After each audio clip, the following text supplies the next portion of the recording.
Akan cik sekolah ke jongan sekolah ini ngidon kam bak kumju lada ipen uksa kum kami zuram bagi yo ya kan ega artikel 371 lada ngiru haka jumpa por yo akan ega jela ke jongi akan ega kan long kawiru kaba penklan kan long double protection ini dengan sekolah disebut lada ngiru akan ega artikel 371 dia kaba B kalau ba ya kajiti uranium dan nakalian gajonga apa ban penpal ba onda lada penba ibet ya dalam poi hantai po district council nganya persya kan ini naman kani kalau kakta ya kami meriam ban hakaju opore pakot kekya ng uriyo dan yang persya kan ini ba nganu island hiru bahkan don kajinyati yung dewi urniam hakabayan day baka tungkam tungjam kataru banbu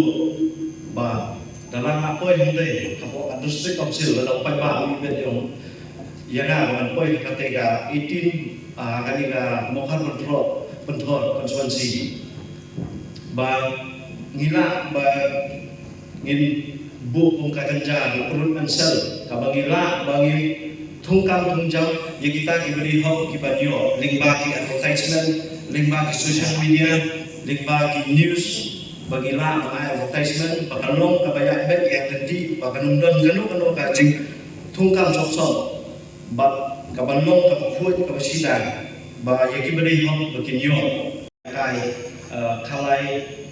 drugs kajing kai drugs punta ter dikatakan kadai gawai kebentar ngana mendala membatai mulai ondala apa yang teh kide banyak trailang baki berusia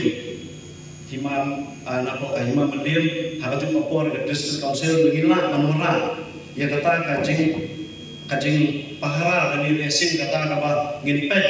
parman iki kibangila manora ya kajing sup bat ngira hom ikini kijak tekstil kiba wan kani kayo bahat kajungi ba ngihap ban fulu ya kita ki guideline dan kita ki an di baladon hante ko district council nabenta kani ka trading license bangimla baginya lah ini ban namar kai ga bokolo ngamtip chu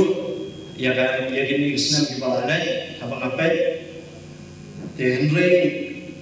inla ban penklan ladang ila poi hente begin penklan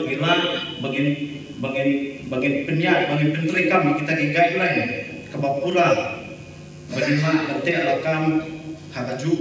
ya gani ga trading license kaba aqua ban bu kajikular teman topi bangala trerenti bangala tre na kajing suret bangan pek ya kajing kia kajing shot dengan konsumensi tandi yang dia publish pun